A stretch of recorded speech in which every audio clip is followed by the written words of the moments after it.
we're going to delve a little bit deeper into yesterday's, but I will answer the question also, living life to the fullest. What does it even mean? A lot of people say this, you should live life to the fullest. And you have a right to ask, what does that even mean? I mean, that can mean anything because people define life differently. And immediately you might think, should life be, fullest? So I should just, party and, I should just experience all kinds of things. And in some sense, in my definition of this, that is not it, because you're avoiding the long term. You're only going for the short term, but the short term should aid the long term. I will explain everything here. All right. So I will first, before I truly answer this, I will first explain what self-meaning is, what given meaning is, and what true meaning is. All right. So, and you've already, I just renamed these things, but I've already explained these things. It might be repetitious for some, but still people need to understand this because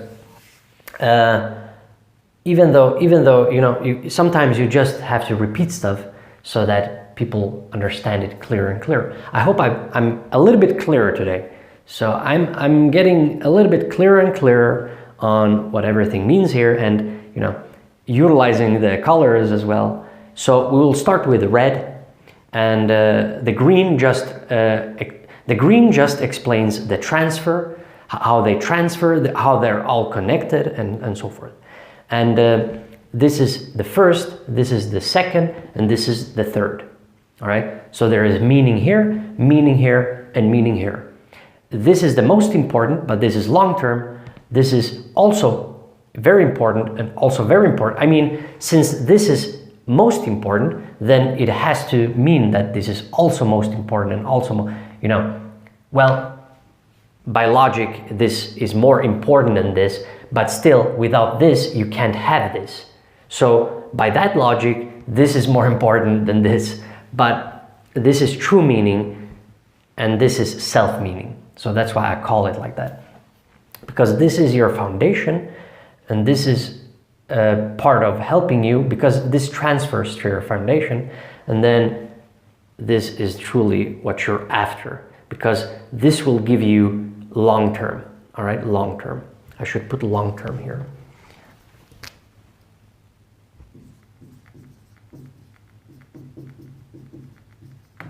This is the longest term.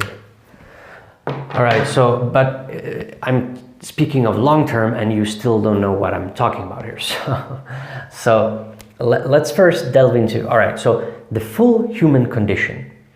What I mean by that is all areas of life or all areas of the human nature. So that's one of my main things, is that I always want to keep the full human nature. I don't deny any part of human nature. I want to keep everything intact. All right. I don't want to deny. I don't want to repress, because all of that is it's unhealthy. So, and if it's unhealthy, then your self-meaning deteriorates. All right. So this is truly, this is subjectively, this is the most important, but in the long term, this is the most important. So you see, it makes, in some sense, both are most important, but short term, this is the most important, and long term, this is the most important, because this is not important after your death, but this is important after your death. You see, this is during life, and this is during death. Well, during life, of course, because you're creating this during life, and then you die, and this will live on. All right. So that is your legacy here. But so first off, so full human condition. All right. All areas of life, all the essential areas of life.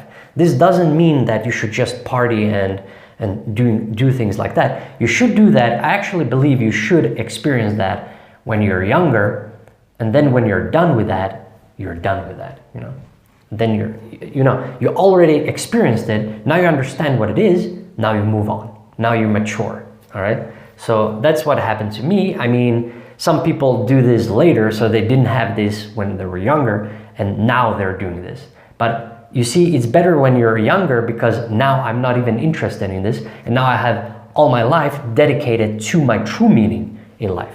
All right, because partying and all that will just delay this, the true meaning of life. Now, self-meaning, it will give you some self-meaning, you know, you will feel good and so forth, socializing, but you're only living in the now, in the present. And actually, I'm very against this. There's a lot of talk about being present now, being the present moment, meditation and all that.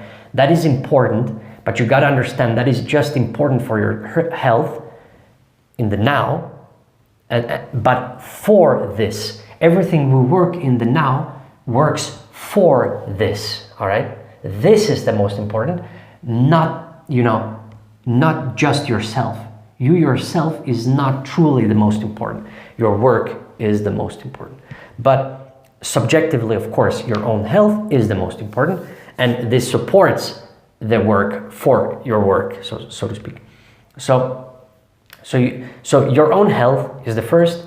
Diet, fasting, exercise, meditation, rhythms. When I say rhythms, for me, life is a rhythm, you know. It's habits and routines are rhythms, because they're not perfect. They're rhythms, like patterns, like water patterns, like waves. That's how I see us. And because that's more true to human nature. I don't want to deny human nature. So I want to, you know, it's the most honest thing there is. All right. And then, of course, if you have a family or you create a family, you have a partner, friends, children as well, or a child, colleagues, acquaintances, all of these things, they help self-meaning, of course. They're part of your health, actually. So, but it's the social part. So when I speak of all areas of life, I speak of health, wealth, relations, and spirituality. And when I say spirituality, I mean a spiritual sense and feeling, and which is partly part of meditation, but also instinct and so forth, which you get through diet and fasting and exercise and proper rhythms. A proper life, proper foundation gets you there. All right. So I focused a lot on this, and I will continually focus on this, because, but this is the social. But because you know, this supports you, this will support your work. You will get your work done when this is great. When this is great, when you worked on yourself, then your work will be great. Now, I said that you could actually go with, in the previous lecture, I said that you can technically just work on yourself here without the social at all, and then totally work on true meaning. That is possible. But the reason why this isn't the fullest, all right, that's not the fullest. You know why? Because full human condition by definition includes this: family, partner, friends, colleagues, acquaintances, and so forth. Actually, friends and partner and family is much more important than colleagues and acquaintances. And colleagues are more important than acquaintances, of course, you know. But being social, we're social animals. We don't deny human nature, all right? And these are all the main essential areas in life. They are the important ones for experiencing stuff. And when I speak of experience has many layers. It doesn't mean that you have to try to do all sorts of things that, you know, experiencing all human, you know, all sorts of, or even, well, you could do that as well, but then you're just working on short term in life and not long term.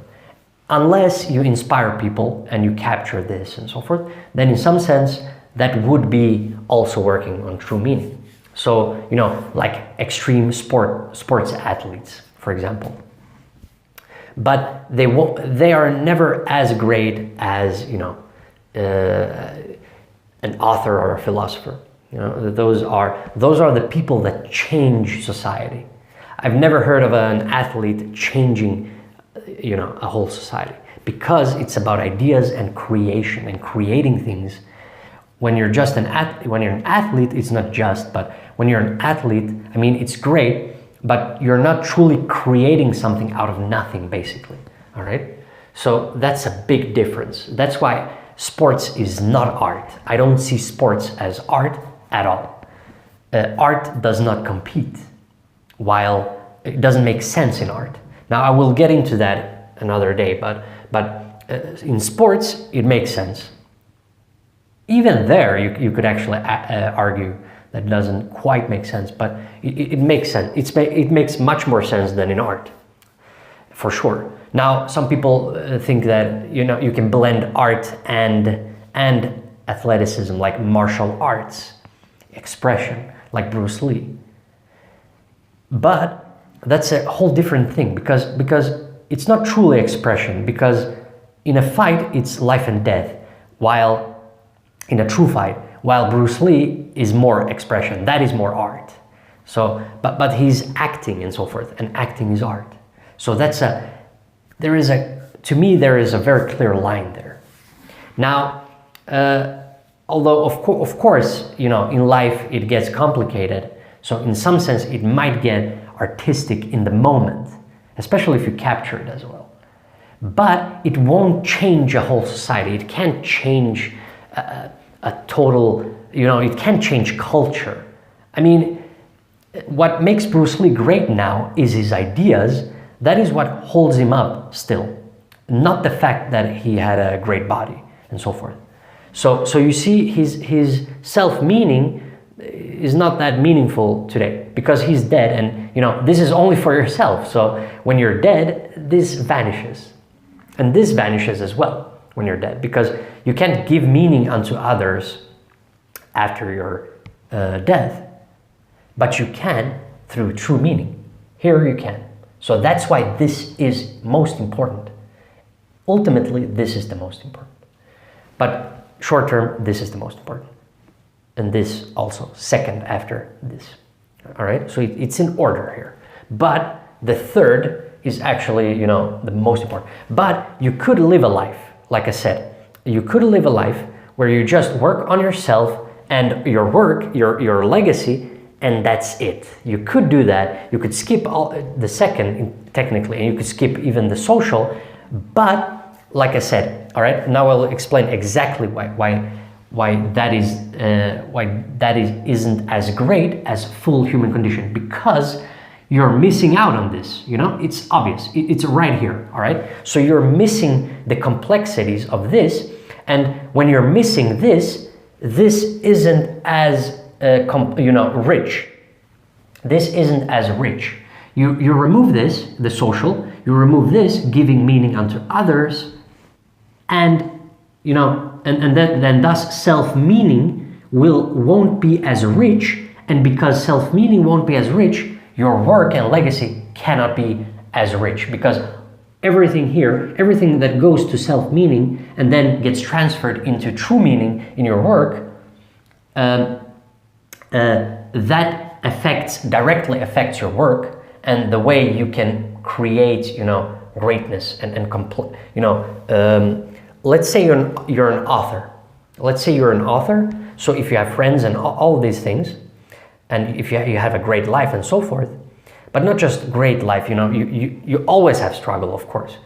And you've given meaning directly to people, let's say your family and friends and acquaintances. So technically these people here could be or should be here, but given meaning can also mean clients and giving meaning to clients and customers and so forth. So it can include business and stuff like that as well. But that is, in your current life, in your short term. But all of that ultimately transfers into your self meaning, because you feel satisfaction, you have helped people and so forth. You've given meaning. That is what given meaning means, and ultimately. And then this self-meaning, you yourself will be very rich in experience. You see, full human condition in all areas of life, human nature and experience. Ultimately, we're talking about total, experience. But multiple layers. You see, there is multiple layers here, here, here. In all of these, you have multiple layers. And all of this goes back to one. When you create work through a medium, which is essential here, because if it's not through a medium, it cannot be captured. So when everything is rich within you, when you're rich, then your work will be rich. It will be richer. You know, almost by definition. It makes sense, you know. You've experienced so many things that your work will capture the full human condition. Basically, it all returns to expressing the full human condition.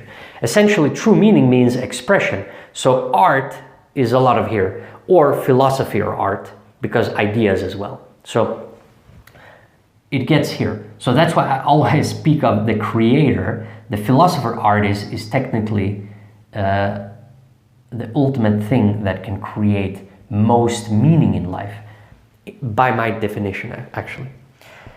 So if you're artistic or like a philosopher, this is it. This is it. Now, it could be an athlete as well, like let's say Michael Jordan. I love Michael Jordan. I usually mention Michael Jordan. I love Wayne Gretzky as well. But, you know, they were heroes of mine when I was a kid. And in a lot of ways, they inspire people. Muhammad Ali also inspires a lot of people. But, you know, that won't change. In some sense, it does change sports culture, but it doesn't change overall culture. And overall culture triumphs everything, you know, because you're ultimately trying to affect society, trying to make it in your image and make it better. You're trying to, well, better. Technically, not better, it's different. So you're trying to get it where your higher desire is, where ultimately that is, you know, the thing you're trying to do here.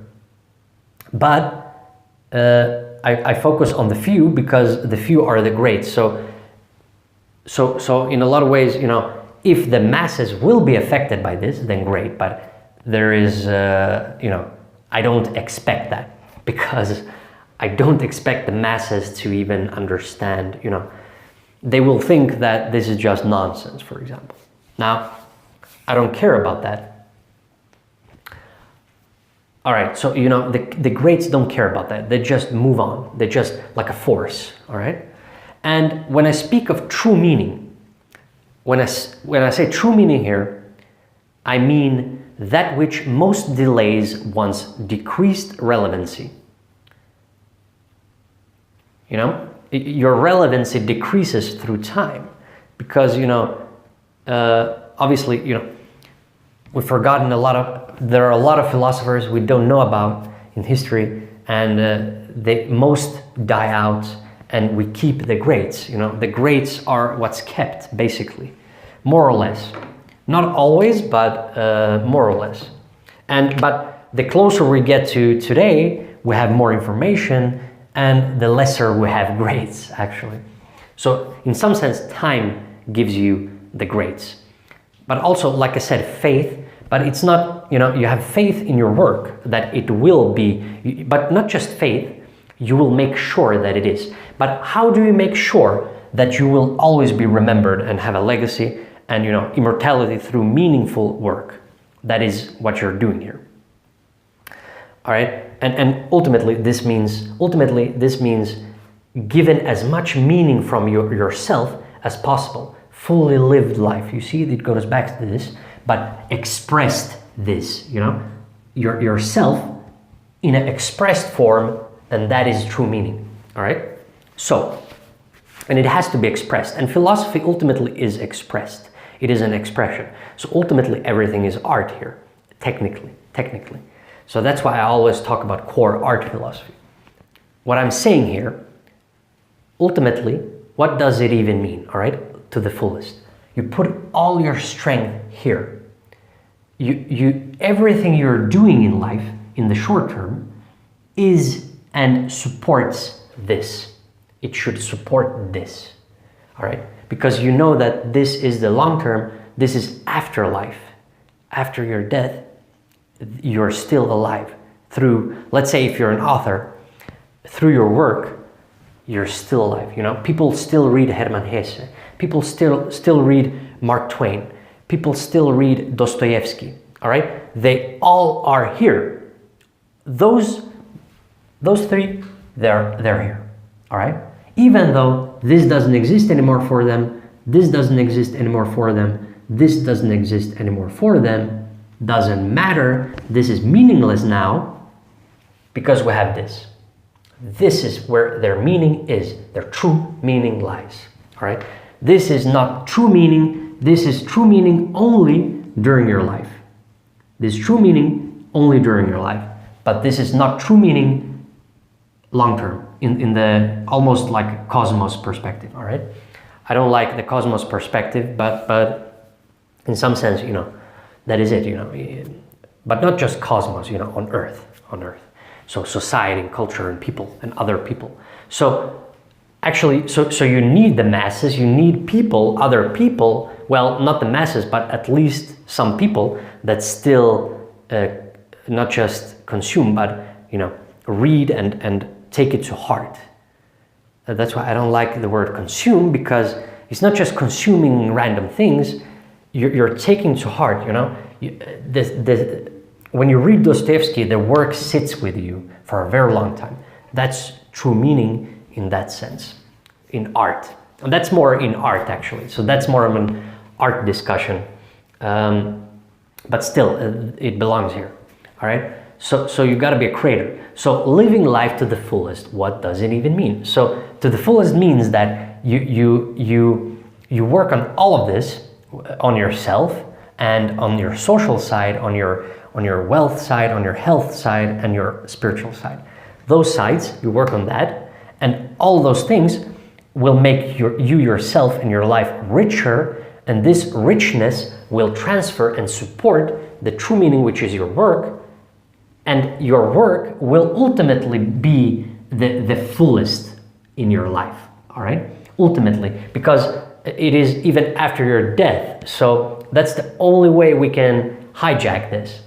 And so this is, so like I said, this is of course the fullest when you're living, but this is also technically this is also the fullest when you're living, because, you know, an author, when he writes something, it gives him satisfaction, especially if he finishes his stuff, and it gives he himself meaning. It goes back here as well. So you see, it transfers back here, it transfers back here as well. You know, you give meaning unto others, that's more direct. It transfers to yourself, and then self transfers. It always, you know, everything just moves together like this, you know. So it moves like that. And you know, the meaning here, when you give directly unto others, let's say your family, but this will indirectly give your true meaning richness, because it gives you richness. So you see, indirectly, the second gives the third indirectly a richer and more meaningful thing, you know. And that is fullest, all right? That is fullest. So that's why experiencing all sorts, like, let's say partying and stuff like that, that only delays this. So that cannot mean fullest. It cannot mean that, because fullest means you support all of the true meaning. That is the fullest. But for this to be rich, you should focus on this, on working on yourself, and, you know, diet, fasting, and all that, but also family and partners and all that. So you see, I'm not saying that this isn't, you know, this is very important. All of these things are important here, of course they're important. So I hope I explained why this is the fullest, all right? Because ultimately it goes here. True meaning, that which most delays one's decreased relevancy. You know, you're relevant at a certain, as when you can give. It depends on how much meaning you can give, and if you can give a lot, and even after your death, like Dostoevsky, he has given a lot of meaning, right? So that's an example there, but it decreases with time, because people forget and people move on, and we advance humanity all the time, But if we say like 1,000 years from now, that is, that is a very good measure of true meaning in the long term. But even better is 2,000 years and 3,000 years and 4,000 years and as much as humanly possible. As much as humanly possible, that is better. So in some sense, that's where better comes in. Well, technically, it's different, but still, you live on as long as humanly possible. Technically not humanly, because you're only in your work.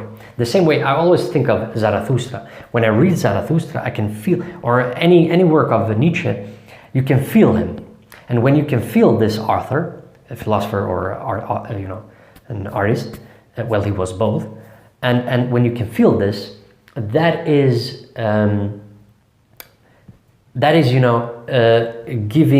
giving color and smell to the meaning and the true meaning.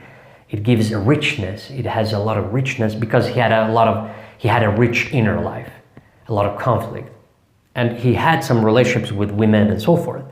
So he had some of this, but not true. He didn't create a family, his own family. But so I'm not saying that he had the fullest. You can actually go more than he did. But imagine how great he was without some of these things. And imagine how great you can be when you include these things and make meaning even richer. Imagine that. Imagine being healthier and all these things. Imagine how richer true meaning can be. That is how I see things. For example, even Albert Camus, I love Albert Camus, but imagine if he had even more richer and truer meaning in his own life, which he had a lot of this. He had a lot of this, but he had terrible, he chain smoked. But imagine if he didn't. In my world, he would have been even greater. It would have been incredible. But he's still incredible. But imagine if, you understand what I'm saying here. Imagine if that. But in some sense, some people might say, well, the defect there makes him richer in some sense. It makes him more human. Why does that mean more human? Are Spartans less human then? They didn't smoke, and smoking is very recent. And we have greats before chain smoking. So are those not as great? There are people that are greater than Albert Camus, for example, Heraclitus. Heraclitus, Heracleitos, or Heraclitus in English, Heraclitus, he didn't smoke, all right? Now, we don't know much about him, but I don't, the picture people give him that he was this, weeping philosopher, and the story about him going to the mountains and dying there and so forth, that is all false. We don't know about any of that. So in my world, that is not the case at all. He just observed things, and that is how he observed it. Just because he preferred the few and detested the many doesn't mean that he spoke in that way. Or even when he criticizes poets and so forth, we're not sure that that is exactly his words. So you can't take that, as a fact. But we can take the general, of course, from that. And that's what we're doing. And that's what I'm doing, because I want to have the truth there. But it doesn't mean that he was like Nietzsche. Nietzsche was very diseased in his life and so forth. But he had a lot of inner richness. And as I've always said, you can get a lot of inner wisdom through that. And that is true. And that helps true meaning as well. Like Dostoevsky as well.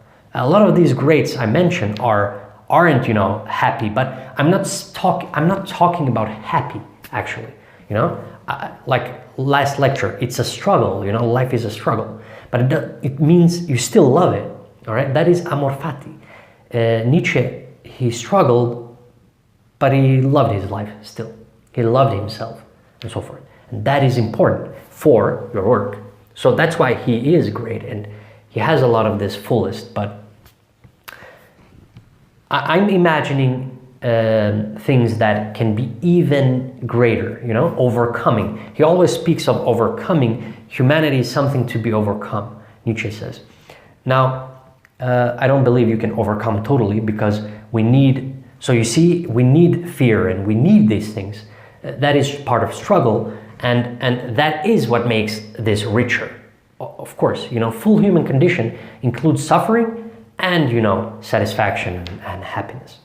You know, so full human condition, it means all the hardships here. It doesn't just mean, you know, exercising is not easy, and meditation is not easy, and fasting is not easy, and eating properly is not easy, especially in today's society. This diet is only getting more and more relevant. So, and that is something we have to, you know, change, and if you want to be great. So this is my formula and recipe for greatness, essentially. So I just wanted to talk about this, and I hope I answered the question, and I will see you in the next lecture.